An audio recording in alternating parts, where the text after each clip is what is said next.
நடந்தாலும் யார் கைவிட்டாலும் உமக்கு நன்றி சொல்வேன், உமது புகழ் பாடுவேன். என்ன நடந்தாலும் யார் கைவிட்டாலும் உமக்கு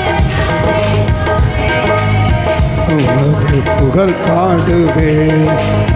என்ன நடந்தாலும் யார் கைவிட்டாலும் உமக்கு நன்றி சொல்வேன், உமது புகழ் பாடுவேன்.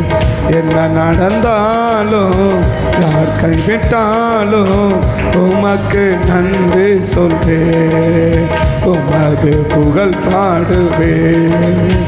என்ன நடந்தாலும் யார் கைவிட்டாலும் உமக்கு நன்றி சொல்வேன், உமது புகழ் பாடுவேன். இதயம் நிறைந்த நன்றி சொல்லுவேன், பகலும் புகழ் பாடுவேன். இதயம் நிறைந்த நன்றி சொல்லுவேன், இரவும் பகலும் புகழ் பாடுவேன். என்ன நடந்தாலும் யார் கைவிட்டாலும் உமக்கு நன்றி சொல்வேன், உமது புகழ் பாடுவேன். என்ன நடந்தாலும் யார் கைவிட்டாலும் உமக்கு நன்றி சொல்வேன், உமது புகழ் பாடுவேன். என்ன நடந்தாலும் யார் கைவிட்டாலும் உமக்கு நன்றி சொல்வேன், உமது புகழ் பாடுவேன். யார் நம்மளை கைவிட்டாலும் எப்படி ஒரு மனுஷன் சந்தோஷமாக இருக்க முடியும், இல்லை மகிழ்ச்சியாக இருக்க முடியும்? ஏன் ஒரு கைவிடப்பட்ட நிலைமையை கர்த்தர் ஒரு மனுஷனுக்கு உருவாக்குறார்? ஏன் கைவிடப்பட்ட நிலைமையை ஒரு மனுஷனுக்கு தேவன் உருவாக்குறார்? ஏன்னா ஆண்டவருடைய அனுமதி இல்லாமல், ஆண்டவருக்கு தெரியாமல் எதுவுமே என்ன செய்யாதுன்னா எதுவுமே நடக்காது. ஆண்டவருக்கு தெரியாமல், ஆண்டவருக்கு அனுமதி இல்லாமல் எதுவுமே என்ன செய்யாதுன்னா நடக்காது. அப்போ ஆண்டவர் ஏன் ஒரு மனிதனுக்கு ஒரு கைவிடப்பட்ட நிலைமையை ஆண்டவர் உருவாக்குறார் அப்படின்னா, அவரே நம்ம கூட இருப்பதற்காகவே, அவர் நம்ம கூட இருப்பதற்காகவே ஒரு கைவிடப்பட்ட நிலைமையை கர்த்தர் என்ன செய்கிறார்னா உருவாக்குறார். அவர் நம்ம கூட இருப்பதற்காக. நேற்று நம்ம கவனித்தது, அவரோடு கூட என்ன செய்யணும், நம்ம இருக்கணுன்றதுக்கு. ஸோ இன்றைக்கி அவர் நம்ம கூட இருப்பதற்காகவே என்ன செய்ய விரும்புகிறார் அப்படின்னா, ஒரு கைவிடப்பட்ட நிலைமையை நமக்கு என்ன செய்கிறார், உருவாக்குறார்.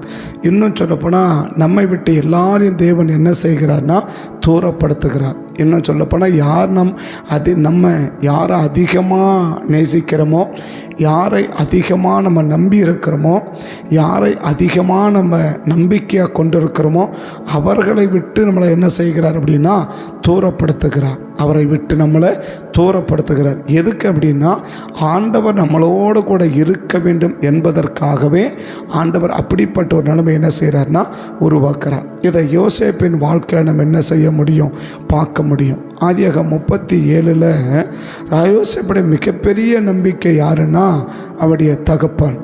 அந்த யோசேப்புக்கு ஒரு மிகப்பெரிய நம்பிக்கை யாருன்னா அவருடைய தகப்பன். ஏன்னா அவர் மிகவும் என்ன செய்கிறார், ரொம்ப நேசிக்கிறார். யாரை? யோசேப்பை ரொம்ப நேசிக்கிறதுக்கு அடையாளம் என்ன சொன்னால், பல வருணமான அங்கே என்ன செய்கிறார், அவருக்கு உடுத்துகிறார். பல வருணமான அங்கே அவருக்கு என்ன செய்கிறார், உடுத்துகிறார். அப்போ இஸ்ரவேல் முதிர் வயதிலே யோசேப்பு தனக்கு பிறந்ததினால் இஸ்ரவேல் தன் குமாரர் எல்லாரிலும் அவனை அதிகமாக என்ன செஞ்சார்னா நேசித்தார், அதிகமாக. இப்போ யோசேப்புடைய முழு நம்பிக்கை யார் அப்படின்னா அவர் தான். முதல் வசனம் ஆரம்பிக்கும் போது எப்படி ஆரம்பிக்குது பாருங்கள். யாக்கோபு குடியிருந்தான். வரலாறு: யோசேப்பு 17 வயதிலே மேய்த்து கொண்டிருந்தான். அந்த இளைஞன் பில்கால் சில்பால் என்பவர்களுடைய இருந்து அவருடைய துன்மார்க்கத்தை தன்னுடைய தகப்பனுக்கு என்ன செஞ்சார்னா சொல்லி வருவான். இப்போ யோசேப்புடைய நம்பிக்கை யார் அப்படின்னா தகப்பன், யாக்கோபுடைய நம்பிக்கை யாருனாக்கா யோசேப்பு. ஸோ மிகப்பெரிய நம்பிக்கை இன்றைக்கி யாக்கோபு நம்பிக்கை நம்ம சொல்ல வரணும். ஸோ யோசேப்புடைய மிகப்பெரிய ஒரு நம்பிக்கை யாருன்னா, ஏன்னா அம்மா கிடையாது, கூட வேறு யாருமே இல்லை, எல்லாருமே ரொம்ப ஆப்போசிட் நிற்கிறவங்க. அதனால் ஒரு மிகப்பெரிய நம்பிக்கை யாருன்னா தன்னுடைய தகப்பன், தன்னுடைய தகப்பன். அப்போ ரொம்ப நம்பியிருக்கிறார். இந்த ரொம்ப நம்பியிருக்கிறதா முதல்ல கொஞ்சம் வெறுக்க வச்சு, பிறகு ஆளே இல்லை செத்தே போயிட்டான் அப்படின்னு சொல்லக்கூடிய அளவுக்கு ஒரு மிகப்பெரிய ஒரு பிரிவினை என்ன செய்கிறார்னா, மிகப்பெரிய ஒரு பிரிவினையை ஏற்படுத்துகிறார். எதுக்கு இந்த பிரிவினையை ஏற்படுத்துகிறார் அப்படின்னு பார்த்தீங்கன்னா 39ஆம் அதிகாரம் முதல் வசனத்திலேருந்து நீங்கள் பார்த்தீங்கன்னா எதுக்கு இந்த பிரிவினையை அந்த தேவன் ஏற்படுத்துகிறார்னு பார்த்தீங்கன்னா, யோசேப்பு எகிப்துக்கு கொண்டு போகப்பட்டான். பார்வோனுடைய பிரதானியும் எகிப்து தேசத்தான் வாங்கினான். கர்த்தர் யோசேப்போடு கூட இருந்தார். 37ஆம் அதிகாரத்தில் கர்த்தர் யோசேப்போடு இருந்தார்னு என்ன செய்யலைன்னா ஒரு நாள் சொல்லப்படவே இல்லை. யோசேப்போடு கூட இருந்தார். எங்கே?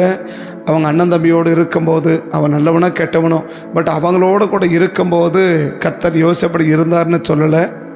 அவங்க அப்பா ரொம்ப மிகவும் நேசிக்கும்போது யோசேப்போடு கர்த்தர் இருந்தார்னு சொல்லலை. அவனுடைய சகோதரர்லாம் ரொம்ப வெறுக்கிற போது கர்த்தர் கூட இருந்தார்னு சொல்லலை. பலவர்ணமான ட்ரெஸ்ஸை நல்ல மாடலாக ட்ரெஸ் பண்ணுறாரு யோசேப்புன்னு சொல்லும்போது கர்த்தர் அவரோடு கூட இருந்தாருன்னு சொல்லலை. அப்பாவுக்கு அவருக்கு ஒரு உறவு இருந்து கொண்டே இருக்கிற வரைக்கும், இல்லை அப்பாவுக்கு அவருக்கு ஒரு நெருக்கம் இருந்து கொண்டே இருக்கிற வரைக்கும், இல்லை யோசேப்புடைய நம்பிக்கை அப்பா மேலே இருந்து கொண்டே இருக்கிற வரைக்கும் என்ன செய்யலைன்னா கர்த்தர் அவரோடு கூட இருந்தாருன்னு எழுதப்படவே இல்லை. இப்போ தேவன் என்ன விரும்புகிறோம்? நம்ம யோசேப்போடு கூட இருக்கணும், நான் யோசேப்போட கூட இருக்கணும். அப்போ என்ன வழி? இப்போ இவர் இருக்கிற வரைக்கும் நாம் என்ன செய்ய முடியாது, அந்த இடத்துல இருக்கவே முடியாது. அதனால் என்ன செய்கிறார்னா ஒரு மிகப்பெரிய ஒரு பிரிவினையை என்ன செய்ய தேவனே என்ன செய்கிறார்னா அனுமதிக்கிறார். மிகப்பெரிய ஒரு பிரிவினையை தேவன் என்ன செய்கிறார்? அனுமதிக்கிறார். இப்போ அனுமதித்த தேவன் என்ன செய்கிறார்? அவரோடு கூட இருந்தார் அப்படின்னு பைபிள் சொல்லுது இல்லையா? யோசேப்போடு கூட இருந்தார் 39ஆம் அதிகாரத்தில். அதே அந்த 39 கடைசி பெண் பகுதியை 3 வசனத்தை பார்த்தீங்கன்னா அங்கேயும் சொல்லுவார், சிறைச்சாலையில் போடப்படுகிறார். சிறைச்சாலையில் கர்த்தரோ, அதுக்கு முடிக்கிற வசனமும் கூட, பிடித்து இருக்கும் சிறைச்சாலையிலே அவனை ஒப்புவித்தார். அந்த சிறைச்சாலையில் அவன் இருந்தான். கர்த்தரோ, இப்போ யோசேப்புடைய நம்பிக்கை யாராக மாறி போச்சுன்னா போத்திபாராக மாறி போச்சு. முதல்ல யோசேப்புடைய நம்பிக்கை யார்? அப்பா இல்லையா? இப்போ அப்பா நம்ம என்ன செஞ்சார்? பயங்கர க்ளோஸாக இருக்க, ரொம்ப டீப்பாக இருக்கிறாங்க. அதனால் தேவன் என்ன செய்யறதுனா கொஞ்சம் அப்படி பிரித்து விட்டார். சரி, அங்கே போனால் என்ன ஆகிட்டார்னு சொன்னால், அங்கே போய் இப்போ போத்திபார்ட்ட என்ன செஞ்சிட்டாரு? ரொம்ப என்ன க்ளோஸ் ஆகிட்டார், ரொம்ப நெருக்கமாகிட்டதுன்னா அவர் எல்லாத்தையும் என்ன பண்ணுறாரு? இவர் கொடுக்குறாரு, இவருக்கு எல்லாம் கொடுக்குறாரு, இதை கொடுக்குறாரு, ரொம்ப க்ளோஸ் ஆகிட்டாங்க. இப்போது யோசேப்புடைய நம்பிக்கை யாராக மாறி போச்சுன்னா போத்திபாராக மாறி போச்சு. கர்த்தர் அங்கேருந்தும் தேவன் என்ன செய்கிறாரு? ஒரு பிரிவினை உருவாக்குறார். இப்போ யோசேப்புக்கு புரிஞ்சு போச்சு, இனி ஒருத்தர் மேலே என்ன செய்ய வைக்க முடியாது, நம்பிக்கை வைக்கவே முடியாது. அதிகமான ஒரு நம்பிக்கையை ஒரு மனுஷன் மேலே வைக்கவே கூடாது. அப்போ தேவன் எங்கே பார்த்தாலும் என்ன செய்ய விரும்புகிறாருன்னா, நம்ம அளவுக்கு அதிகமாக சாதாரணமாக பேசுகிறத ஆண்டவர் விரும்பலை. சாதாரணமாக பேசுறதை பற்றி ஆண்டவர் சொல்லலை. சகஜமாக பேசுகிறத பற்றி ஆண்டவர் சொல்லலை. ஐக்கியமாக இருக்கிறத பற்றி ஆண்டவர் சொல்லலை. அதனால் மனுஷனுடைய உறவே தேவையில்லை, மனுஷனுடைய உறவே இல்லை, அந்த மாதிரி ஆண்டவர் என்ன செய்யணும் சொல்லணும். நம்ம தப்பாக புரிஞ்சிக்கக்கூடாது. அப்போ மனிதர்கள் உறவுகளை வேணும். நம்ம நம்பிக்கை யார்? அதிகமான நம்பிக்கை யார்? நம்ம அதிகமான நம்பிக்கை யார்? அளவு கடந்த நம்பிக்கை யார்? யாரை ரொம்ப அதிகமாக நம்ம என்ன செய்கிறோம்? நம்புகிறோம். அந்த நம்பிக்கை மனுஷன் மேலே இருக்கிற வரைக்கும் கர்த்தர் என்ன செய்ய மாட்டார்னா அந்த நபரோடு கூட தேவன் இருக்க முடியாது. அதனால் தேவன் என்ன செய்கிறார்னா ஒரு மிகப்பெரிய ஒரு பிரிவினை என்ன செய்கிறார்? இருக்கிறார். அவர்களால் கைவிடப்பட்ட நிலைமை, அவர்களுக்கு நமக்கு சம்பந்தமே இல்லாத ஒரு நிலைமையை தேவன் என்ன செய்கிறார்னா ஏற்படுத்த விரும்புகிறார். அவருக்கு நமக்கும் ஒரு உறவை என்ன செஞ்சிடக்கூடாது, ஒரு சம்பந்தமே இருந்துடக்கூடாது. ஏன்னா அதிகமாக ரொம்ப என்ன செய்கிற, ரொம்ப நீ நேசிக்கிற, ரொம்ப டீப்பாக இருக்கிற, ரொம்ப ஆழமாக போயின்னு இருக்கிற. அதனால் கர்த்தர் என்ன செய்கிறார்னா அந்த 2 இடங்களை பிரிக்கார். இங்கே ஒரு பிரிவினை வந்த பிறகு தான் 39:1 சொல்லுது, கர்த்தர் அவனோடு கூட இருந்தார். பின்பகுதியில் பார்க்குறோம், போத்திபார் ரொம்ப டீப்பாக இருக்கிறாரு. என்ன செய்ய அவனை என்ன செய்யவே இல்லை, எதையுமே அவரை கேட்கல. யார் அதிகமாக கேட்கல? யோசேப்புக்கு மேலே ரொம்ப நம்பிக்கை வச்சதுனால என்ன செய்யலை, அவன் ஒன்றுமே என்ன செய்யலை, என்ன செஞ்ச ஏது செஞ்ச ஒன்றையுமே என்ன செய்யலைன்னா ஒன்றுமே அவரை கேட்கல. அந்த அளவுக்கு 2 பேர் ரொம்ப இருக்கிறாங்க, ரொம்ப க்ளோஸாக இருக்கிறாங்க. அந்த வீட்டில் யாருமே இல்லைன்னு சொன்னால் கூட அவங்ககிட்ட வீட்டு சாவியை கொடுத்துட்டு என்ன செய்ய முடியும், போகக்கூடிய அளவுக்கு ரொம்ப டீப்பாக இருக்கிறாங்க, ரொம்ப க்ளோஸாக இருக்கிறாங்க. ஆனால் தேவன் என்ன செய்கிறா, இந்த யோசேப்போடு கூட நம்ம இருக்கணும்னா இந்த யோசேப்புக்கு அந்த போத்திபாருக்கு ஒரு பிரிவினையை உருவாக்கணும். அப்போ தான் நம்ம என்ன செய்ய முடியும், யோசேப்பு. அதான் பின்பகுதி வாசிக்கிறோம், கர்த்தர் சிறைச்சாலையில் இருக்கும்போது கர்த்தர் யோசேப்போட கூட இருந்தார். கர்த்தர் யோசேப்பை கூட இருந்தார். எதுக்கு ஆண்டவர் ஒரு மனுஷனோட கூட இருக்க விரும்புகிறார்? இப்போ தேவன் என்ன செய்கிறார், எல்லாரும் கைவிடுறாங்க இல்லையா. இன்னும் சொல்லப்போனால் கைவிடப்படக்கூடிய நிலைமையை கர்த்தரே என்ன செய்கிறார்னா ஏற்படுத்துகிறார். கர்த்தரே ஏற்படுத்துகிறார். கர்த்தர் நம்மளோட கூட இருக்கணும்னு நினச்சிட்டாருன்னா, கர்த்தர் நம்மளோட கூட இருக்கணும்னு விரும்பிட்டாருன்னா, ஸோ தேவன் இருப்பதற்காக எந்த மனுஷனையும் விட்டு நம்மளை பிரிப்பதற்கு தேவன் ஆயத்தமாக இருக்கிறார். அது யாரை வேணாலும் இருக்கலாம், அது குடும்பமாக இருக்கலாம், அது நட்பாக இருக்கலாம், அது வேலை ஸ்தலமாக இருக்கலாம், பட் எங்கே வேணாலும் இருக்கலாம். ஆண்டவர் நம்மளோடு கூட இருக்கணும்னு விரும்பிட்டாருன்னா, ஆண்டவர் எங்கே நம்மளோடு கூட இருக்கணும்னு விரும்பிட்டாருன்னா, ஸோ தேவன் எந்த இடத்துலையும் அந்த நபர்களால் கைவிடப்படக்கூடிய சூழலை உருவாக்கி, இல்லை அந்த நபர்களுக்கும் நமக்கும் ஒரு மிகப்பெரிய பிரிவினையை உருவாக்குவதற்கு தேவன் என்னவாக இருக்கிறார்னா ஆயத்தமாக இருக்கிறார். கர்த்தர் மாற்று கருத்தே ஒன்றும் கிடையாது. அவருக்கு தேவை என்ன, நம்மளோடு கூட இருக்கணும், நம்மளோடு கூட இருக்கணும். இப்போ ஆண்டவரை கேட்கணும், ஏன் ஆண்டவர் எங்களோட கூட இருக்கிறதுக்கு என்ன காரணம், எதுக்காக எங்களோட கூட இருக்க விரும்புகிறீங்க, எதுக்காக யோசேப்போட கூட இருக்க விரும்புகிறீங்க, எதுக்காக எங்களோட கூட இருக்க விரும்புகிறீங்க? அப்படி எங்களோட கூட நீங்கள் இருந்தீங்கன்னா, நேற்று நம்ம தேவனோட கூட இருந்தது, இன்னைக்கு அவர் நம்மளோட கூட இருக்கிறது, எதுக்கு எங்களோட கூட இருக்க விரும்புகிறீங்க? அப்போ நம்ம தேவனோடு இருக்க எந்த அளவுக்கு விரும்புகிறோமோ அந்த அளவுக்கு தேவன் என்ன செய்கிறார், நம்மளோட கூட இருக்க விரும்புகிறார். அதுன்னு சொல்லப்போனால் ஆளை பிரித்து விட்டுட்டு அவர் கூட இருக்கிற அளவுக்கு என்னவா இருக்கிறார், நம்ம கூட இருப்பதற்கு தேவன் வாஞ்சியாக இருக்கிறார், விருப்பமாக இருக்கிறார், தாகமாக இருக்கிறார், ஆசையாக இருக்கிறார், ஏக்கமாக இருக்கிறார் இல்லையா. அவர் நம்ம யாரையும் பிரித்து விட்டுட்டு அவர் நம்ம கூட இருப்பதற்கு அளவுக்கு என்ன செய்கிறாரு, நம்ம கூட இருக்கிறது ஆண்டவர் விரும்புகிறாரு, வாஞ்சிக்கிறாரு, ஏங்குறாரு, தாகமாக இருக்கிறாரு, அவ்வளவு ஆர்வமாக தேவன் என்ன செய்கிறார் இருக்கிறார். அப்போ ஆண்டவரை கேட்குறேன், ஏன் இவ்வளவு ஆர்வத்தை நீங்கள் காட்டுறீங்க, இவ்வளவு ஆர்வமாக காட்டுறதுக்கு என்ன காரணம், என்ன எதுக்காக எங்கள் கூட இருக்க விரும்புகிறீங்க அப்படின்னா, நீ போகிற இடத்துலலாம் நீ உயர்வாக இருக்கணுன்றதுக்காகவே, நீ போகிற இல்லை இருக்கிற இடத்திலெல்லாம் நீ எப்படி இருக்கணும், உயர்வாக இருக்க வேண்டும் என்பதற்காகவே உன் கூட இருக்க விரும்புகிறார்.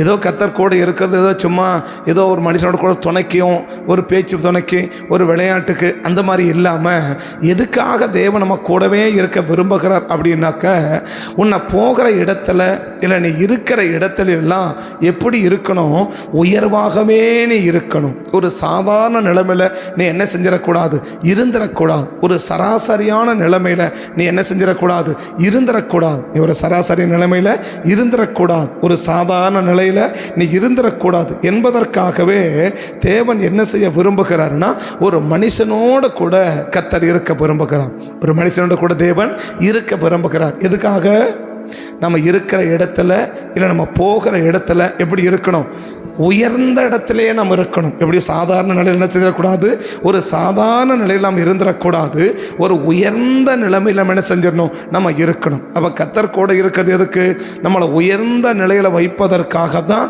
கர்த்தர் என்ன செய்ய விரும்புகிறார்னா, நம்ம கூட தேவன் இருக்க விரும்புகிறார், நம்ம கூட தேவன் இருக்க விரும்புகிறார். நேற்று கவனிச்சு என்ன, நம்ம எதுக்கு தேவனோடு கூட இருக்க விரும்புகிறாரு, எதுக்கு என் கூட இருங்கப்பான்னு விரும்புகிறாரு. ஒருத்தரும் உன்னை தேடி வந்து நீ என்ன செய்ய, யாரையும் தேடி போயிடக்கூடாது. எல்லாரும் என்ன தேடணும், உன்னை தேடி வரணும். எல்லாமே என்ன தேடி வரணும், உன்னை தேடி வரணும். நீ எதையும் தேடி போயிடக்கூடாது, நீ யாரையும் தேடி போயிடக்கூடாது. எல்லாரும் உன்னை தேடி வரணும், எல்லாம் என்ன தேடி வரணும், உன்னை தேடி வரணும். அதுக்காக தான் நான் என்ன செய்கிறேன் அப்படின்னு சொன்னால், ஸோ நான் என் கூட நீ இருக்கணும்னு நான் விரும்புகிறேன் அப்படின்னு நம்ம நேற்று கவனித்தோம் இல்லையா. பேதுரு அவர் கூட இருந்தார். என்ன சமைச்சது? ஒன்றும் அவர் தேடி போல, எல்லாமே என்ன செஞ்சு அவரை தேடி வந்துச்சு. எல்லாமே அவரை தேடி வந்துச்சே தவிர அவர் எதையுமே தேடி போகலை. ஸோ இன்றைக்கி தேவன் என்ன விரும்புகிறா? நான் உன் கூடவே என்ன செய்ய இருக்க விரும்புகிறேன். நான் உன் கூடவே இருக்க விரும்புகிறேன். எதுக்கு உன் கூட இருக்க விரும்புகிறேன் அப்படின்னு சொன்னால், நீ இருக்கிற இடத்துல உயர்ந்த நிலையில் என்ன செய்யணும்? இருக்கணும். உயர்ந்த நிலையில் என்ன செய்யணும்? இருக்கணும். அதற்காகவே நான் என்ன செய்ய விரும்புகிறேன்? நான் உன் கூட இருக்க விரும்புகிறேன். அப்போ தேவன் கூட இருக்கிற மனுஷன் எப்படி இருப்பான்னா, ஒரு சாதாரண நிலையில் இருக்க மாட்டாங்க, ஒரு சராசரியான வாழ்க்கை வாழ மாட்டாங்க. ஒரு உயர்ந்த நிலையில் தான் அவங்க என்ன செய்ய முடியும்னா இருக்க முடியும். உயர்ந்த நிலையில். அந்த 39 மீண்டும் வாசிக்கலாம். ஆதியாகமம் 39 1 வாசிக்கலாம். கொண்டு போகப்பட்டான், பிரதானியோ எகிப்து தேசத்தான் விலைக்கு வாங்கினான். கர்த்தர் யோசேப்போடு இருந்தார், அவன் காரிய சித்தி உள்ளவனானான் இருந்தான். கர்த்தர் அவனோடு இருக்கிறார் என்றும் அவன் செய்கிற யாவையும் கர்த்தர் என்ன செய்கிறார்னா, அவன் செய்கிற யாவையும் கர்த்தர் என்ன செய்கிறாரு? வாய்க்க பண்றாரு.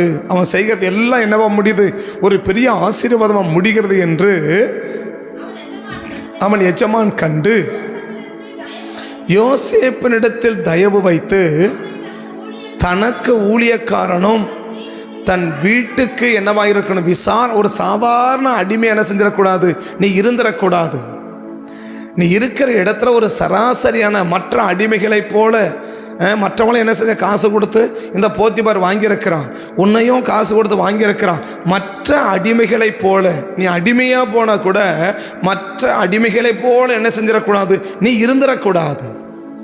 அடிமையாக தான் உன்னை வாங்கியிருக்கிறாங்க, உன்னை எஜமான வாங்கலை, உன்னை பெரிய அதிகாரியாக வாங்கலை, உன்னை பெரிய அதிகாரி இருக்கணுன்றதுக்காகவும் வாங்கலை. ஆனால் எதுக்கு தான் வாங்கியிருக்கிறார்? உன்னை ஒரு அடிமைக்கே தான் வாங்கியிருக்கிறாங்க.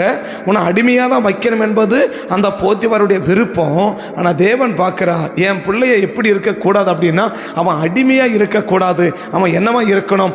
அதிகாரியாக இருக்கணுமே ஒழிய அவன் அடிமையாக என்ன செஞ்சிடக்கூடாது? இருந்துடக்கூடாது. அப்போ அடிமையாக இருக்கிறவனை அதிகாரியாக கர்த்தர் மாற்றணும்னு சொன்னால், அடிமையாக இருக்கிறவனை அதிகாரியாய் கர்த்தர் மாற்றணும்னு சொன்னால், எனக்கு தேவன் என்ன விரும்புகிறார் அப்படின்னா, அவன் எப்படி இருக்கணும்? அவனோட கூட நான் இருக்கணும். அப்போ அவனோடு கூட நான் இருந்தால் தான் அடிமையாக இருக்கிற அவனை நான் என்னவா மாற்ற முடியும்? அதிகாரியாக நான் மாற்ற முடியும். அதிகாரியாக நான் மாற்ற முடியும். அப்போ அடிமையாக இருக்கிற அவன் அடிமையாக விரும்பலை. அவன் அடிமையாக இருந்தாலும், அடிமை ஸ்தானத்துக்குள்ளே இருந்தாலும், அந்த அடிமையாக இருப்பதற்காகவே தேவன் என்ன செய்யலை? விரும்பலை. அந்த அடிமையாக இருக்கணும். எல்லாரை போல நீ ஒரு சகஜமான வாழ்க்கையை வாழ்ந்துடக்கூடாது. எல்லாரை போல ஒரு உரிமை இல்லாத என்ன செஞ்சிடக்கூடாது? நீ வாழ்ந்துடக்கூடாது. எல்லாரை போல ஒரு அடிமையை போல என்ன செய்யக்கூடாது? இருந்துடக்கூடாது. எல்லாரும் எப்படி வாழ்றான்? சாப்பாடு கிடைச்சா போதும். அடிமைக்கு என்ன கிடைச்சா போதும்? சாப்பாடு கிடைச்சா போதும். தங்க இடம் கிடைச்சா போதும். சாப்பாடு கிடைச்சா போதும். தங்கறதுக்கு இடம் கிடைச்சா போதும். வேற ஒன்றும் இல்லைன்னா கூட எனக்கு பரவாயில்ல, அந்த மாதிரி ஒரு சாதாரண நிலை வாழ்ந்துட்டு போயிடாது. இன்னைக்கு என்ன கிடைச்சா போதும்? இருக்க இடம் கிடைச்சா போதும். இருக்க இடம் கிடைச்சா போதும். சாப்பாடு கிடைச்சா போதும். உடுத்த ட்ரெஸ்ஸு கிடைச்சா போதும். வேற ஒன்றும் எனக்கு பெருசாக ஒன்றும் எனக்கு தேவையில்லை. இப்படி எல்லாரும் வாழ்கிறத போல நீ எப்படி வாழ்ந்துடக்கூடாது? ஒரு சராசரி யோசிப்பு வாழ்ந்துடக்கூடாது. மாறாக ஏதோ ஒரு வாங்குகிற நிலைமையில் அல்ல, ஒரு அடிமையாக இருந்து 3 நேரம் சாப்பாடு வேலை அந்த நிலைமையை தாண்டி நீ யாராக மாறணும்னு சொன்னால், ஒரு உயர்ந்த ஸ்தானத்துக்கு நீ வந்துடணும்.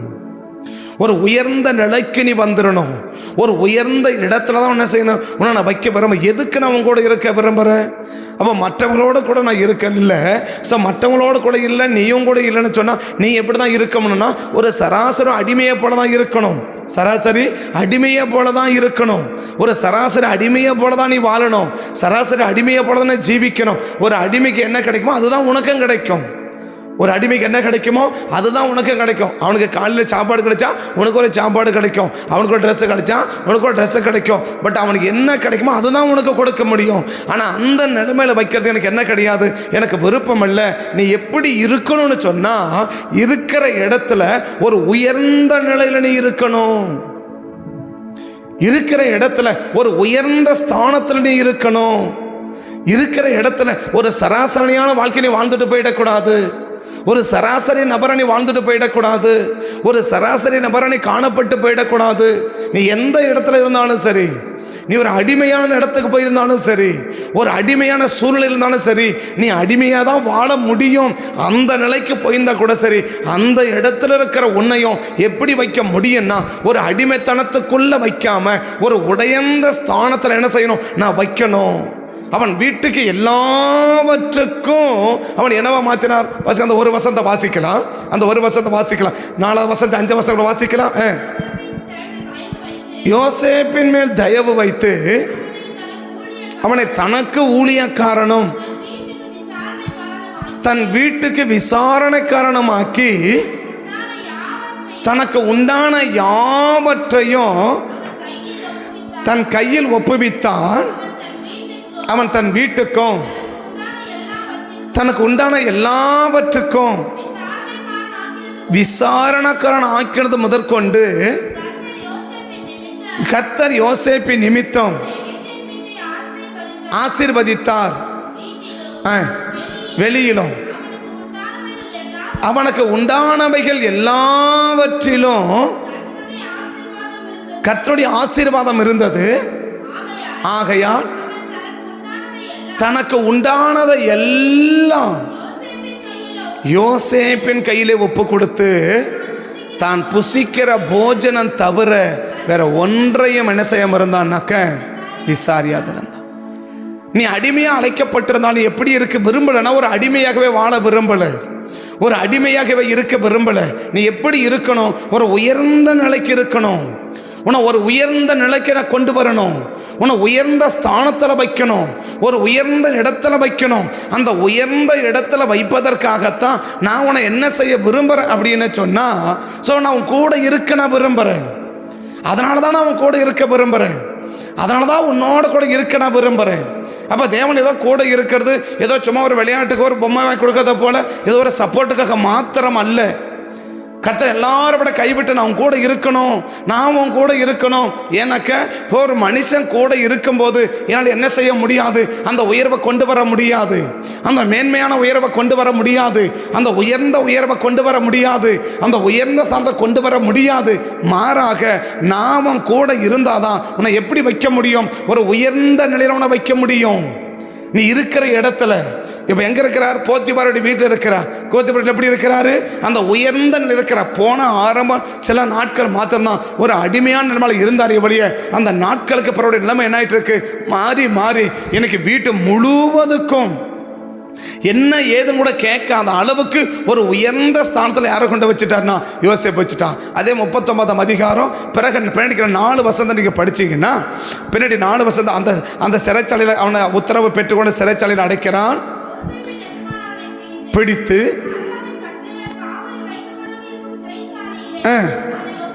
ஒப்புவித்தான். அந்த சிறைச்சாலையில் அவன் இருந்தான். கர்த்தரோ யோசேப்போட இருந்து அவன் மேல் கிருபை வைத்து கிடைக்கும்படி செய்தார். சிறைச்சாலைக்கு தலைவன் சிறைச்சாலையில் வைக்கப்பட்ட யாவரையும் யோசேப்பின் கையிலே என்ன செய்தார்? ஒப்பு கொடுத்தார். அங்கே எழுபது எல்லாவற்றையும் யோசேப்பு அப்ப அங்க வைக்கிற எப்படி வைக்கிறாரு? வீட்டுக்குள்ள வச்சாலும் எப்படிதான் வைக்கிறாரு? ஒரு பெரிய அதிகாரத்தை வைக்கிறார். சிறைச்சாலைக்குள்ள போயாச்சு. இப்ப சிறைச்சாலை எப்படி அந்த கைதிகளோட கைதில இருங்கப்பான்னு சொல்லல, ஒரு கைதியோட கைதி என்ன செஞ்சுட்டு இருந்துரு அப்படி சொல்லல. அந்த கைதிகளுக்கெல்லாம் நீ யாரா இருக்கணும்? ஒரு தலைவனா இருக்கணும். அந்த கைதிகளுக்கெல்லாம் நீ யாரா இருக்கணும்? ஒரு அதிகாரியாக இருக்கணும். அந்த இருக்கிற அத்தனை பேர் அந்த வீட்டில் இருக்கிறவங்க சாதாரண ஆளுங்க இல்லை. அந்த வீட்டில் இருக்கிறவங்கலாம் சாதாரண ஆளுங்க இல்லை. யார் அந்த வீட்டில் இருக்கிறான்? பானபாத்திரக்காரன் அங்கே இருக்கிறான் இல்லையா? பானபாத்திரக்காரன் யாரு? ராஜாவுக்கு பக்கத்தில் இருக்கிறவன், ராஜாவுக்கு அருகில் இருக்கிறவன். ராஜா சாப்பிட்ற சாப்பாடை இவன் ருசிச்சு பார்த்தா ராஜாவுக்கே கொடுக்கணும். அந்த அளவுக்கு ராஜாவுக்கு பக்கத்தில் இருக்கிற ஒரு உயர்ந்த ஸ்தானத்தில் இருக்கிற ஒரு அதிகாரத்தில் இருக்கிறவன் எங்க இருக்கிறான்னா அந்த அந்த சிறைச்சாலையில் இருக்கிறான். அவனுக்கே நீ யாரா மாறணும்? அதிகாரியா மாறணும். சாதாரண அடிமைகளுக்கு அதிகாரியா மாத்திரம் இல்லை, அவன் வீட்டில் இருக்கிறவனுக்கு அதிகாரியா மாத்திரம் இல்லை, மாறாக என்ன அந்த சிறைச்சாலை இருக்கிறவன சாதாரண ஆளுங்க இல்லை. ஒரு சாதாரணப்பட்ட காரியம் அல்ல. ஒரு உயர்ந்த ஸ்தானத்தில் இருக்கிறவன், ஒரு மேற்படியான ஸ்தானத்தில் உள்ளவன், ராஜாவுக்கு பக்கத்தில் இருக்கிறவன். இவன் சாப்பிட்ட பிடிச்ச மட்டும் தான் ராஜாவை இவன் பரிசோதிச்ச பிறகு ராஜாவே என்ன செய்யணும்? சாப்பிடணும். அந்த மாதிரி ஒரு உயர்ந்த ராஜாவுடைய நம்பிக்கைக்கு உரியவன், ராஜாவுடைய நம்பிக்கைக்கு உரியவனே அங்கே இருந்தாலும் அவனுக்கு மேலே நீ என்னவா இருக்கணும்? நீ அதிகாரியா இருக்கணும், நீ உயர்ந்த இடத்துல இருக்கணும். நீ சிறைச்சாலைக்குள்ள போயிட்டா கூட ஒரு சாதாரண கைதிகளை போல கைதியை இருந்துடக்கூடாது. சராசரி ஒரு மனுஷ கைதியை போல நீ இருந்துடக்கூடாது. நீ எந்த இடத்துக்கு போனாலும் சரி, நீ எந்த நிலையிடத்துல இருந்தாலும் சரி, நீ எந்த இடத்துல இருந்தாலும் சரி, அந்த இடத்துல கர்த்தரை உயர்ந்த ஒரு ஸ்தானத்தில் வைக்கணும். ஒரு சாதாரண நிலையில் இருந்துடக்கூடாது. மற்ற மகனின போல சகாஜமான ஒரு வாழ்க்கை நீ வாழ்ந்துடக்கூடாது. ஒரு சராசரின வாழ்க்கை நீ வாழ்ந்துடக்கூடாது. நீ இருக்கிற இடத்துல, அது வீடாக இருந்தாலும் சரி, அது அந்த போகிற அந்த சிறைச்சாலையாக இருந்தாலும் சரி, அங்கேயும் நீ யாராக தான் இருக்கணும், அங்கேயும் நீ யாராக தான் இருக்கணும். அந்த இருக்கிற எல்லாரையும் அவன் கையில் ஒப்புவித்து அவங்களை எல்லாம் நீ என்ன பண்ணு? கவனிச்சுக்கப்பா. அவனுக்கு அதிகாரியா நீ இரு. இந்த சிறைச்சாலைக்கிற அத்தனை பேருக்கு நீ அதிகாரியா இரு. சிறைச்சாலை அத்தனை பேருக்கும் ஒன்று எங்க அதிகாரியா இருக்கிறாரு? வீட்டுக்குள்ள அதிகாரியா இருக்கிறார் இல்லையா? இப்போ அதே தான் பார்வனை சொல்றேன். பார்வன் படி சொல்ல பார்த்தா இவனு சொல்றேன், என்ன சொல்ல போறேன் அப்படின்னு சொன்னாக்க, நான் ஒன்றும் கேட்க மாட்டேன், நீ என்ன பண்ணு, உன் விருப்பப்படி நீ செஞ்சுக்கோ, ஏதோ நேரத்துக்கு எனக்கு சாப்பாடு கொடுத்தா போதும், நான் வேற ஒன்றும் என்ன செய்ய மாட்டேன், உங்கள்கிட்ட கேட்டுக்க மாட்டேமா. என் வீட்டுக்கு முழுசும் என்னமா இரு, நீ தான் அதிகாரிப்பா. என் வீட்டு முழுசும், என் வீட்டு முழுமைக்கு நீ தான் அதிகாரி. என் வீட்டில் அத்தனை பேருக்கு நீ தான் அதிகாரி. அது அடிமையா இருக்கலாம், அது எகிப்தனா இருக்கலாம், நீ அதிகாரியா இருக்கணும். சிறைச்சாலைக்கு போயிட சொல்றாரு. இங்க எல்லாருக்கும் நீ என்னவா இருக்கணும்? நீ அதிகாரியாக இருக்கணும். இங்க போத்திபார் வீட்டில் இருக்கிறவன் வேற, அங்க இருக்கிறவன் வேற. ஸோ அந்த இடத்துக்கு போனாலும் தேவன் எப்படி தான் வைக்க விரும்புறாரு? அவன் அதிகாரத்துவத்தில் தான் வைக்க விரும்புறாரு ஒழிய ஒரு சராசரி நபர் என்ன செய்ய வைக்க விரும்பல, அவனை கர்த்தர் வைக்க விரும்பல. அப்ப தேவன் எதுக்கு கூட இருக்கிறார்? கர்த்தர் அவனோடு கூட இருக்கிறார் என்பதை அவன் அறிந்து அந்த சிறைச்சாலைகள் அத்தனை பேர் அவன் கையில் ஒப்பு கொடுத்து, இந்த சிறை அத்தனை பேருக்கு என்னவாயிரு? நீ அதிகாரியாயிரு. அப்ப போகிற இடங்கள்லாம் யாரா இருக்கணும்? ஒரு உயர்ந்த நிலையிலே நாம் இருக்கணும். ஒரு சாதாரண நிலையில இருந்து விடாம, ஒரு சராசரி நிலைமையில இருந்து விடாம ஒரு உயர்ந்த நிலையில இருக்கிறனாக்க கர்த்தர் உன்னோட கூட இருக்கணும். கர்த்தர் உன்னோடு கூட இருக்கணும். கர்த்தர் உன்னோடு கூட இருக்கணும். அப்ப தேவன் உன்னோடு கூட இருந்தாதான் நீ இருக்கிற இடத்துல, நீ போகிற இடத்துல உன்னை உயர்ந்த ஸ்தானத்தில் வைக்க முடியும். அந்த சிறைச்சாலை எவ்வளோ பேர் இருக்கிறான், அந்த வீட்டுக்குள்ள எவ்வளோ பேர் இருக்கிறான், ஆனால் அவனை எப்படி வைக்க முடியல? ஒரு உயர்ந்த நிலையில் வைக்க முடியல. ஏன் வைக்க முடியல? கர்த்தர் அவங்களோட கூட இல்லை. கர்த்தர் அவங்களோட கூட இல்லை. அப்ப தேவன் அவர்களோடு கூட இருந்தாதான் அவங்களை என்ன செய்ய முடியும்? உயர்ந்த இடத்துல வைக்க முடியும் இல்லையா? மூணாவது எங்க வைக்கிறார் கொஞ்சம் பாருங்க. ஆதி அகமது புஸ்தகம் 42 அதிகாரமா, 42 அதிகாரம், 41 அதிகாரத்துக்கு வாங்க, 41 அதிகாரத்துக்கு வாங்க. 39 கொஞ்சம் வாசனம் வாங்க. 39 பின்பு பார்வோன் யோசேப்பை நோக்கி, தேவன் இவை எல்லாவற்றையும் உனக்கு வெளிப்படுத்தி இருக்கிறபடியால் உன்னை போல விவேகமும் வேற ஒருவனும் இல்லை. நீ என் அரண்மனைக்கு என்னவாயிரு? வீட்டுக்கு அதிகாரியா மாறினாரு, சிறைச்சாலைக்கு அதிகாரியா மாறினாரு. இப்ப தேசத்துக்கு என்னவா மாறிட்டார்னா அதிகாரியா மாறிட்டார். வீட்டில் நான் சொல்ல சொந்த வீட்டில் இல்லை, இஸ்ரவேல் தேசத்துல இல்லை, எகிப்து தேசத்துல போத்திபார் வீட்டுக்கு அதிகாரியா இருந்தாரு. அதை தாண்டி போயிட்டு அதிகாரி அந்த வீட்டில் யார் யார் இருப்பாங்க? ஒரு சாதாரண மனிதர்கள் இருப்பாங்க. எங்க வீட்டுக்குள்ள எப்படி இருப்பாங்க? சாதாரண அதிகாரிகள், சாதாரண நபர்கள் இருப்பாங்க, அடிமைகள், வேலைக்காரங்க அப்படி இருப்பாங்க. ரெண்டாவது எங்க மாத்துறாரு? சிறைச்சாலைக்குள்ள. அங்க இருக்கிறவனா யாரு? ஒரு உயர்ந்த நிலையில உள்ளவன் தான் அங்க இருக்கிறான். உயர்ந்த நிலையில உள்ளவர்களுக்கு மேல என்னவா மாத்துறாரு? அதிகாரியா மாத்துறாரு. மூணாவது இப்போ பார்வன் பார்க்கிறாரு. பார்வன் சொல்லிட்டான், நீ என் அரண்மனைக்கு என்னவாயிரு? அதிகாரி இரு. அரண்மனைக்கு அரண்மனைக்கு மாத்திரமல்ல, அந்த அரண்மனையை சார்ந்த முழு தேசத்துக்கு நீ என்னமாயிரு? அதிகாரி. வாசிக்கிறேன் தொடர்ந்து.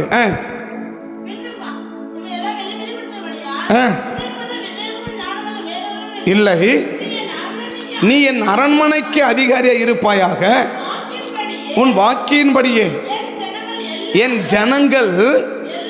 அப்ப அரண்மனைன்னு சொன்னா வீடு நினைச்சிடக்கூடாது. அரண்மனைன்னு சொல்லக்கூடாது, வீடு நினைச்சிடக்கூடாது. எங்க வைக்கிறாரு? என் தேசத்தில் இருக்கிற அத்தனை மக்களும், அவன் சின்னவன் பெரியவன் படித்தவன் படிக்காதவன் ஆனவன் அறிஞ்சவன் அத்தனை பேருக்கு என்ன இருக்கனாக்க நீ அதிகாரியாகிரு. நீ அதிகாரி. எதுக்கு நான் கூட இருக்கிறேன்? நீ எங்க போனாலும் சரி, நீ எந்த இடத்துல இருந்தாலும் சரி, உன்னை எப்படிதான் நான் வைக்கணும்னா ஒரு உயர்ந்த நிலையில தான் உன்னை நான் வைக்கணும். உன்னை உயர்ந்த ஸ்தானத்துல தான் வைக்கணும். நீ சராசரி நாளோட நாடு வந்துடக்கூடாது. நாளோட நீயும் ஒன்று அப்படி போயிடக்கூடாது. 10ஓட 11 நீ போயிடக்கூடாது. மாறாக ஒரு உயர்ந்த நிலையில் தான் நீ இருக்கணும். ஒரு உயர்ந்த ஸ்தானத்தில் தான் நீ இருக்கணும். நான் உயர்ந்த ஸ்தானத்தில் உன்னை வைக்கின்றதுக்காகத்தான் நான் என்ன செய்ய விரும்புகிறேன்னா உன் கூட இருக்க விரும்புகிறேன். அது வீட்டுக்கு போனாலும் சரி, அது சிறைச்சாலைக்குள்ளே போனாலும் சரி, அது அரண்மனைக்குள்ளே போனாலும் சரி, நீ யாராவது இருக்கணும். அப்போ யோசேப்பு போன ஒரு இடத்துல கூட அவர் என்னவாக இல்லைன்னா ஒரு சராசரி நபராக இல்லை. போன இடத்துல ஒரு இடத்துல கூட ஒரு சராசரி நபராக இல்லை. ஒரு சாதாரண நிலையில இல்லை. ஒரு சாதாரணமான இல்லை. மற்றவங்களை போல அவரும் ஒரு ஆள். அந்த மாதிரி நிலையில என்ன செய்யணும்னாக்க யாரையுமே யோசேப்பை பார்க்க முடியல. யாருக்கு பார்க்குற மாதிரியும் வைக்கல. ஏன் கர்த்தர் பிரிவினை உருவாக்கி உன் கூட இருக்க விரும்புறா? எதுக்கு நீ தேவன் நம்மளோட கூட இருக்க விரும்புறா? நீ போகிற இடத்துல என்னவா இருக்கணும்? உயர்ந்த இடத்துல இருக்கணும். போகிற இடத்துல இருக்கணும், உயர்ந்த இடத்துல இருக்கணும். யாரோட கூட கர்த்தர் இருக்க விரும்புகிறார்? மூணாவது சொல்லி பிடிக்கிறேன். யாரோட கூட? கர்த்தர் எல்லாரும் கைவிட்டாலும் கர்த்தர் என்ன செய்ய மாட்டார்? கைவிடலை. எதுக்கு கைவிடலை? உன் கூட இருக்குன்றதுக்காக என்ன செய்கிறேன்? நான் எல்லாரும் விட்டு உன்னை பிரிக்கிறேன் இல்லையா? முதல் பகுதி என்ன சொன்னோம்? கர்த்தர் நம்ம கூட இருப்பதற்காக எல்லாரும் என்ன பண்ண வைக்கிறாரு? கைவிட வைக்கிறார் அப்படின்னு. ரெண்டாவது, எதுக்குங்க எங்க கூட இருக்கிறீங்க அப்படின்னு கேட்டா சொன்னாரு. எதுக்கு உங்க கூட இருக்கிறேன்னு கேட்டால் என்ன சொல்லுவாரு? நீ போகிற இடத்துல, நீ இருக்கிற இடத்துல எல்லாம் எப்படி இருக்கணும்? உயர்ந்த ஸ்தானத்தில் இருக்கணுன்றதுக்காகவே நான் உன் கூட இருக்கிறேன் இல்லையா? கர்த்தர் என் கூட இருக்கணும்னா இல்லை யாரோட கூட இருக்க விரும்புகிறா? தேவ பயமுள்ள நபரோடு கூட இருக்க விரும்புகிறா. எல்லாரோடு கூட இருக்க விரும்பல. தேவ பயமுள்ள ஒரு நபரோடு தான் தேவன் என்ன செய்ய விரும்புகிறார்னா இருக்க விரும்புகிறார். இன்னைக்கு தேவ பயம் இன்னைக்கு எத்தனை பேருக்குள்ள இருக்குதோ அத்தனை பேரோட கூட தான் கர்த்தர் என்ன செய்ய விரும்புகிறார்னா இருக்க விரும்புகிறார். தேவ பயமுள்ள நபரோடு கூட, தேவனுக்கு பயப்படுகிற பயம், தேவ பயம், அந்த தேவ பயமுள்ள நபரோடு கூட தான் என்ன செய்ய விரும்புகிறார்னா இருக்க விரும்புகிறார். 39ஆம் அதிகாரம் 39ஆம் அதிகாரம் அவன் சொல்கிற அந்த ஒரு வார்த்தை 9ஆம் வசனம் 10ஆம் வசனம். பெரியவன் இல்லை இருக்கிறபடியால் இல்லை. இப்படி இருக்க என் உடன்பட்டு தேவனுக்கு விரோதமா எப்படி? எனக்கு ஒரு தேவ பயம் இருக்கு. இன்னைக்கு நான் தேவனுக்கு பயப்படுற மனுஷனை யார் பார்க்குறாரோ பார்க்கலையோ, ஏன்னா யார் தெரியணுமோ தெரியலையோ, நான் யாருக்கு பயப்படலையோ, எனக்கு ஒரு தேவ பயம் இருக்குது. என் தேவனுக்கு முன்னாடி என் கர்த்தர் என்ன பார்க்கிறார், ஆண்டவர் என்ன பார்க்கிறார். நான் வெளியில் பேசாததான் ஜனங்க பார்க்குறாங்க. நான் என்ன நினைச்சு பேசுறேன்றதை கர்த்தர் பார்க்கிறார். என் மனநிலையை கர்த்தர் பார்க்கிறார். என் சிந்தையை கர்த்தர் பார்க்கிறார். என் உணர்வுகளை கர்த்தர் பார்க்கிறார். என்ன தேவன் பார்க்கிறார் என்ற ஒரு தேவ பயம் யாருக்கு இருக்குன்னா இந்த யோசேப்பு இருக்கு. இவரோட கூட தான் 11 பேரும் பிறந்தாங்க. அவங்க கூடலாம் எங்க ஆண்டவர் இல்லைன்னா ஒருத்தனை கூட என்ன எனக்கு தேவ பயம் இல்லை. நான் சொல்ல துணிகரமாக செஞ்சுட்டு அதை செய்யலைன்றதை என்ன செய்ய முடியும்? அப்படியே வந்து அப்பட்டமா என்ன செய்ய முடியுதுன்னா மறைக்க முடியுது. ஆடை தூக்கி வித்து விட்டு அவன் என்ன செய்யறான்? ஆடு அடிச்சு கொண்டு இதுதான் உன் மகன் ரத்தம், இதுதான் ஆட்டு ரத்தத்தை சட்டையில பூச்சி இதுதான் உன் மகனுடைய ரத்தம், இதுதான் உன் மகன் அப்படின்னு சொல்லி அப்பட்டமா அபாண்டமா ஏமாத்தக்கூடியவனும் இருக்கிறான். இவனுக்கு என்னைக்காவது எப்பா நம்மளை ஆண்டவர் பார்க்குறார், அப்பா பார்க்கல, அவர் கண்ணு தெரியல பார்க்கல, ஆனால் கர்த்தர் நம்மளை பார்க்குறாரேப்பா, ஆண்டவர் நம்மளை பார்க்குறாரேப்பா, ஆண்டவருக்கு முன்னாடி நம்ம பண்ணுறமேப்பா அப்படின்ற ஒரு தேவ பயம் யாருக்கு இல்லைன்னா மற்ற யாருக்கு இல்லை? ரட்சிக்கப்பட்டவங்க தான், ரட்சிக்கப்பட்டவங்க தான், மூத்தவங்க தான்.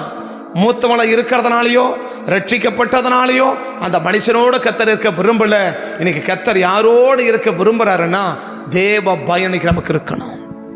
என்னை யார் பார்க்குறாங்களோ பார்க்கலையோ, தனிமையாக இருக்கிற இடத்துல, தனியாக இருக்கிற இடத்துல எல்லாருக்கும் முன்னாடி தேவ பயம் இருக்குது அப்போ காட்டலாம். ஆனால் தனியாக இருக்கிற இடத்துல, தனியாக நான் சிந்திக்கிற சிந்தனையில் என் சிந்தனையை கர்த்தர் பார்க்குறாரு. நான் சிந்திக்கிறது வரை யாருக்கும் தெரியாது, என் வீட்டில் இருக்கிறவங்களுக்கு யாருக்கும் தெரியாது. நான் தனியாக இருக்கும்போது நான் என்ன யோசிக்கிறேன், நான் தனியாக இருக்கும்போது எல்லாரோட இருக்கும்போது நல்ல சிந்தைகள் வரும். ஆனால் தனியாக இருக்கும்போது எப்படிப்பட்ட சிந்தை வருது, எப்படிப்பட்ட எண்ணங்கள் வருது, எப்படிப்பட்ட உணர்வுகள் வருது, எப்படிப்பட்ட உணர்ச்சிகள் வருது, இது தேவன் பார்க்கிறாரு. எங்க தனியாக இருக்கிற நேரத்தில், தனியாக இருக்கிற நேரத்தில் தேவ பயம் இருக்கா? அதான் தேவ பயம். யாருமே இல்லை, யாருமே அந்த இடத்துல இல்லை, தனியாக நான் மாத்திரம் இருக்கிறேன், தனியாக நீங்கள் மாத்திரம் இருக்கிறீங்க. அப்போ நமக்கு வரக்கூடிய எண்ணங்களை, இந்த எண்ணத்தை கர்த்தர் பார்க்கிறாரேன்ற பயம் இருக்கா? அதுதான் உண்மையான தேவ பயம். அதுதான் அந்த உண்மையான தேவ பயம். இந்த தேவ பயம் யாருக்குள் இருக்குதோ அவர்களோட கூட தான் கர்த்தர் இருக்க விரும்புகிறார். இந்த தேவ பயம் இல்லாம, இப்படிப்பட்ட தேவ பயம் இல்லாம ஏதோ கையை தட்டி பாடுறேன், தோத்திர மாட்டேன், ஆராதிக்கிறோம், ஜெபம் பண்ணிட்டு போறேன் அப்படின்னு போயிட்டு இருக்கோம்னா ஒரு நாள் கர்த்தர் கூட இருக்க மாட்டார். ஒரு நாள் கர்த்தர் கூட இருக்க மாட்டார். இன்னைக்கு கர்த்தர் நம்ம கூட இருந்தாதான் நீ இருக்கிற இடத்துல உன்னை உயர்ந்த நிலையில வைக்க முடியும். நீ எங்க இருந்தாலும் சரி, நீ எந்த சூழ்நிலையில் இருந்தாலும் சரி, நீ எந்த இடத்துல இருந்தாலும் சரி, நான் சொல்ற சராசரி மனுஷனா கூட வாழ முடியாத இடத்திலேயே ஒரு உயர்ந்த இடத்துல வைக்க முடியும்னா, சராசரி மனுஷனை வாழக்கூடிய இடத்துல எப்படி கத்த வைக்க முடியும்? சராசரியா இந்த 3 இடமே பார்த்தீங்கன்னா, போத்திபார் வீட்டில் போனால் சராசரி மனுஷனை கூட என்ன செய்ய முடியாது, அவரை மதிக்க மாட்டாங்க. சராசரி மனுஷனை கூட அவரை மதிக்க மாட்டாங்க. அது ஒரு அடிமை எண்ணம். சிறைச்சாலைக்குள்ள போனால் அதை விட மோசம். சிறைச்சாலைக்குள்ள போனால் அந்த ஊருக்காரன் இந்த ஊருக்காரன், ஸோ இவனை எப்படி தான் நடத்துவாங்க? அவர்களுக்கு வேலைக்காரனா வைக்கிறமே வழி, இவனை அதிகாரியை வைக்க முடியாது. எங்க சிறைச்சாலைக்குள்ள போனா வந்திருக்கிறவனா யாரு? பானபாத்திரன் வந்திருக்கிறான் இல்லையா? பானபாத்திரக்காரன் வந்திருக்கிறான். அந்த பானபாத்திரக்காரனுக்கு இவன் வேலைக்காரன் இருக்கிற ஒழிய இவன் அவனுக்கு அதிகாரம் மாற முடியாது. அப்ப அந்த இடத்துல கூட எப்படி வைக்க முடியுது? ஒரு சராசரியா மனுஷனை கூட வாழ முடியாது, சராசரி மனுஷனை கூட மதிக்க முடியாது. அந்த மாதிரி நிலைதான் இந்த 3 இடமே. இப்போ பார்வோட நிக்க கூட முடியாது, பார்வோனுக்கு முன்னாடி என்ன சாமி நிக்க கூட முடியாது, பேச கூட முடியாது. பட் அந்த இடத்துல இருக்கும் போதும் கத்தப்படி இருக்க முடியும், உயர்ந்த இடத்துல வைக்க முடியும். 3 இடமே ரொம்ப மோசமான இடங்கள். 3 இடமே ரொம்ப மோசமான இடம். அவ்வளவு மோசமான இடத்துல இருக்கிற ஒருவரையே உயர்ந்த இடத்துல வைக்க முடியும்னா, சாதாரண நிலையில, சராசரி நிலையில, உயர்ந்த நிலையில வாழ்ந்து கொண்டிருக்கிற நம்மை கர்த்தர் எவ்வளவு உயர்வா வைக்க முடியும்? ஏனைக்கு வைக்க முடியலன்னாக்க கர்த்தர் நம்மளோடு கூட இருக்க விரும்பல. ஏன் இருக்க விரும்பல? உனக்கு என்ன இல்லை? தேவ பயம் இல்லை. நீ தனியா இருக்கும்போது, அதான் சொல்றது, நீ தனியா இருக்கும்போது உனக்கு தேவ பயம் இருக்கா? சபையா கூடி வரும்போது தேவ பயத்தை போல இருக்கலாம். சபையா கூடி வரும்போது, இல்லை 4 பேரோட இருக்கும்போது, 2 பேரோட இருக்கும்போது இவங்க தான் நினைப்பாங்க, ஏதாவது நினைப்பாங்க, அப்படி தேவ பயம் இருக்கலாம். நீ தனியா இருக்கும்போது, நீ தனிமையில இருக்கும்போது தேவ பயம் இருக்கா? நான் இதை செய்யறேனே கர்த்தர் பார்ப்பாரு, நான் அதை யோசிக்கிறேனே கர்த்தர் பார்ப்பாரு, நான் இப்படி சிந்திக்கிறேனே கர்த்தர் பார்ப்பாரு, நான் இப்படி பார்க்கிறேனே கர்த்தர் பார்ப்பாரு. கர்த்தர் பார்ப்பாரே என்ற தனிமையா இருக்கிற நேரத்தில் ஒரு மனிதனுக்கு தேவ பயம் வருமானால் அதுதான் உண்மையான தேவ பயம்.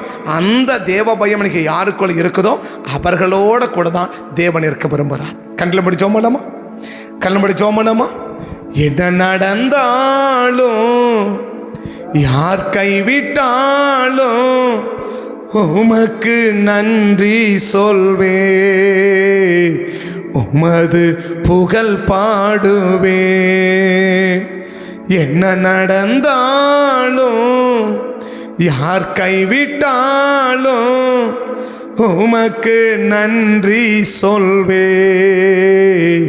உமது புகழ் பாடுவே.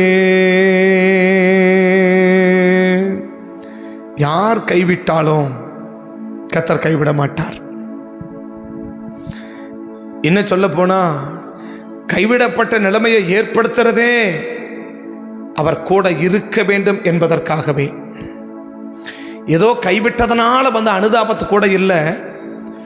கைவிடப்பட்ட நிலைமையை ஏற்படுத்துறதே எதுக்குன்னா அவர் நம்மளோடு கூட இருக்க வேண்டும் என்பதற்காகவே. அப்போ நம்மளோட கூட இருக்க வேண்டும் என்பதற்காகவே ஆண்டவர் கேட்குறோம், ஏன் ஆண்டவரே கூட அவ்வளவு விருப்பத்தோடு இருக்க விரும்புறதுக்கு என்ன காரணம்? ஏன் எங்கள் கூட இருக்க விரும்புகிறீங்க அப்படின்னு கேட்டால் கர்த்தர் சொல்லுவார், நீ இருக்கிற இடத்துல ஒரு மனுஷனா கூட மதிக்க முடியாத இடத்துல நீ ஒரு உயர்ந்த ஸ்தானத்தில் வைக்கப்படணும். நீ ஒரு சாதாரண நிலைமையில் இருந்துடக்கூடாது. ஒரு சராசரி வாழ்க்கை நீ வாழ்ந்துடக்கூடாது. ஒரு சராசரி நீ காணப்படக்கூடாது. நீ இருக்கிற இடத்துல ஒரு உயர்ந்த ஸ்தானத்தில் இருக்கணும். அந்த உயர்ந்த ஸ்தானத்தில் வைக்கணுன்றதுக்காகத்தான் இன்னைக்கு நான் உன் கூட இருக்க விரும்புகிறேன். உன் கூட இருக்க விரும்புகிறேன். கர்த்தர் நம்ம கூட இருக்கணும்னா தேவ பயம் இருக்கணும். தேவ பயம் இருக்கணும். அந்த தேவ பயம் இருந்தால் என்ன நடக்கும் அது இப்போ நான் சொல்ல விரும்பலை. தேவ பயம் இருக்கணும். தனியாக இருக்கும்போது யாருமே இல்லை, எந்த விசுவாசியும் இல்லை, குடும்பத்தார் யாரும் இல்லை, நான் தனியாக இருக்கும்போது எனக்கு தேவ பயம் இருக்கா?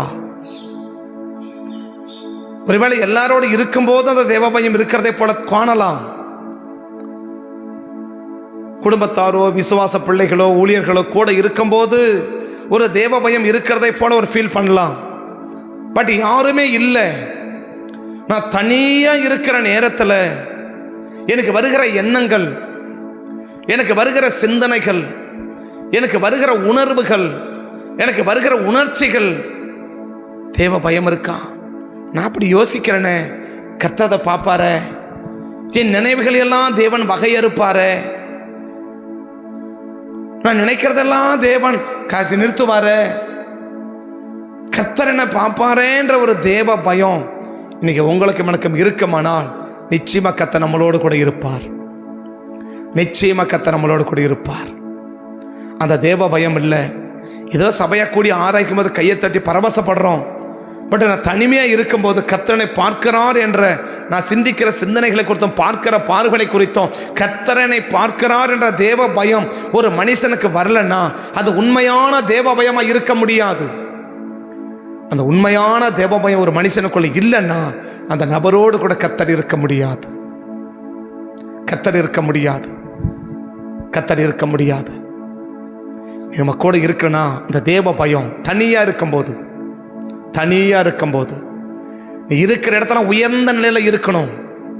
நீ சாதாரண நிலையில் இருந்தவே கூடாது. ஒரு உயர்ந்த நிலையில் தான் இருக்கணும். பரிசுத்த தேவனே, இந்த காலை வழிகளை அர்ப்பணிக்கிறோம், எங்களை ஒப்பு கொடுக்குறோம். உங்கள் கரை எங்கள் கூட இருந்து எங்களை வழி நடத்தணும். விசேஷித்தமாக ஆண்டவரே, நாங்கள் இருக்கிற இடத்துல ஒரு உயர்ந்த நிலையில் எங்களை வைத்து, ஒரு உயர்ந்த ஸ்தானத்தை வைத்து எங்களை வழி நடத்த வேண்டும் என்று உங்கள் சமூகத்தை நோக்கி பார்த்து ஜெபிக்கிறோம். ஒரு சாதாரண நிலையில் ஒரு நபர் கூட இருந்துவிடக்கூடாது ஆண்டவரே. 10-11 நாளோட நானும் ஒன்று என்று ஒரு சாதாரணமான நினைவில் நாங்கள் இருந்து விடாமல் எங்களை ஒரு உயர்ந்த நிலையில் வைத்து எங்களை ஆசீர்வதிக்க வேண்டும் என்று உங்கள் சமூகத்தை நோக்கி பார்த்து ஜெபிக்கிறேன்ப்பா. உங்கள் சமூகத்தை நோக்கி நான் பார்த்து ஜெபிக்கிறேன்ப்பா. உங்கள் சமூகத்தை நோக்கி பார்த்து ஜெபிக்கிறேன். ஒரு நபர்கள் கூட சாதாரண இருந்துடக்கூடாது. அத்தனை பேரையும் ஒரு உயர்ந்த நிலையில் வைத்து கர்த்தர் ஆசீர்வதிக்கும்படி சமூகத்தை நோக்கி பார்த்து ஜெபிக்கிறேன். கர்த்தரை ஒப்பு கொடுக்கிறேன். ஒவ்வொருவருக்கும் அந்த அந்தரகத்தை கொடுத்து தனியாக இருக்கிற தேவ பயத்தை ஒவ்வொருவர்களும் உருவாக்கி கூடவே இருந்து ஒரு உயர்ந்த நிலையில் வைத்து ஆசீர்வதிங்க சாமி, ஆசீர்வதிங்க. கர்த்தரை ஒப்பு கொடுக்கிறேன். இயேசுவின் நாமத்தில் ஜெபிக்கிறேன் நல்ல பிதாவே. ஆமென், ஆமென், ஆமென். தேவனுடைய கரத்தில் ஆண்டவர் இந்த காலை வேலைகளை ஒப்பு கொடுத்து நோக்கி பார்க்க இந்த நாள் முழுவதும் உடைய கிருபையுள்ள கரம், இரக்கமுள்ள கரம், தயவுள்ள கரம், உயர்த்துகிற கரம், மேன்மைப்படுத்துகிற கரம், ஆஸ்வதிக்கிற கரம் எங்கள் மேலே இருந்து எங்களை வழி நடத்தும்படி நாங்கள் ஜெபிக்கிறோம். பயணங்கள் வாய்க்க பண்ணி கொடுங்க. கர்த்தருடைய பாதுகாப்பு உண்டாகட்டும். இந்த நாள் முழுவதும் எங்களுக்கு விரோதமாய், சபை மக்களுக்கு விரோதமாய் உருவாக்கப்படும் ஆயுதங்கள் எல்லாம் இயேசுவின் நாமத்தில் வாய்க்காதே போகும்படி நான் ஜெபிக்கிறோம். ரத்தத்தில் மறைக்கிறோம். செய்கிற காரியங்கள் எல்லாம் வாய்க்க பண்ணி பாதுகாத்து உயர்த்தி ஆஸ்வதிங்க. குறைகளை குற்றல் பண்ணி இன்னொன்று நேர்த்தியாக செம்மையாக செய்வதற்கு அதிகமான கிருபைகளை எங்களுக்கு தந்து வழி நடத்தி காத்துக்கொள்ளுங்க. கரங்கோடு இருக்கட்டும். நம்ம மையப்பட்டோம். சகல துதிகட மகிமையெல்லாம் ஒருவருக்கே செலுத்தி உயர்த்திகளை தாழ்த்து வலிமையாக்கி ஜெபிக்கிறோம். ஜெபம் கேளும் ஜீவனுள்ள நல்ல பிதாவே. ஆமென். சேர்ந்து சொல்லுவோம். என் ஆத்துமாவை கர்த்தரை சோதரி, முழுமே பரிசுத்த நாமத்தை சோதரி. என் ஆத்துமாவை கர்த்தரை சோதரி, கர்த்தர் செய்த சலுபகாரங்களையும் மறவாதே. ஆமென், ஆமென். கர்த்தர் ஆஸ்வதிப்பார். ஸ்தோத்திரம், ஸ்தோத்திரம்.